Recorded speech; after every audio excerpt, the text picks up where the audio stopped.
اگر امام خطبہ ثانیہ سے پہلے بیٹھنا بھول جائے تو پھر کیا کرنا حضور چاہیے؟ صلی اللہ علیہ وسلم کی سنت ہے دراصل کہ حضور کے متعلق آتا ہے کہ حضور 2 خطبوں کے دوران باقاعدگی کے ساتھ بیٹھا کرتے تھے. تو اس کو اگر تو وہ عمدن نہیں کر رہا تو کوئی حرج کی بات نہیں. اگر وہ بھول گیا ہے تو جس طرح میں نے عرض کی ہے کہ اگر وہ اس کے قریب کوئی ہے تو اگر اسے سبحان اللہ کہہ کے توجہ دلا سکتا ہے تو ٹھیک ہے، اگر نہیں تو کوئی حرج کی بات نہیں. بعض اوقات لوگ بھول جاتے ہیں. مثال کے طور پہ حضور صلی اللہ علیہ وسلم کی ایک بڑی سنت تھی کہ حضور عید کی نماز کے بعد جو خطبہ ارشاد فرماتے تھے اس کے بعد دعا کروایا کرتے تھے. ہاتھ اٹھا کے دعا کروانے کا ذکر آتا ہے.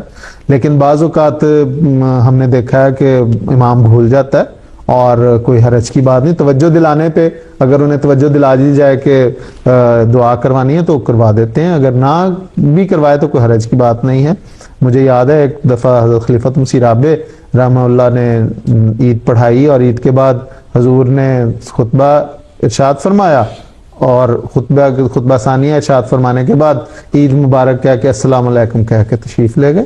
تو وہ کوئی حرج کی بات نہیں، وہ ایک سنت ہے، اگر اس پہ عمل کر لیا جائے تو ٹھیک ہے، اگر نہیں اگر بھول کے رہ گیا ہے تو کوئی حرج کی بات ایسا نہیں ہے. لیکن اصل وہی آپ کی بات ہے کہ امام کی درستی کروانے کے پیچھے نہیں پڑ جانا چاہیے.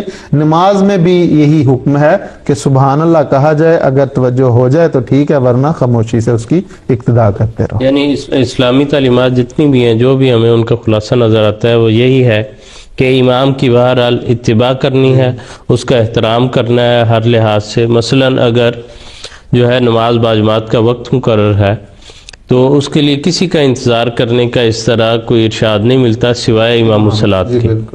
تو اس لیے امام کا جو مقام اور مرتبہ ہے وہ ہر جگہ پر مسلم ہے اس کی غلطی کے لحاظ سے بھی. اس لیے مقتدیوں کا یہ حق نہیں بنتا کہ وہ یہ سمجھیں کہ اب ہمارے اوپر یہ ساری ذمہ داری عائد ہوتی ہے کہ ہم جو ہے وہ اصلاح کا یہ بیڑا اٹھائیں. اس لیے اگر مناسب رنگ میں علیحدہ ہو کر جو توجہ دلانا چاہتے ہیں تو اس میں کوئی ایسی حرج کی بات نہیں، لیکن موقع کی مناسبت کو ضرور دیکھنا چاہیے.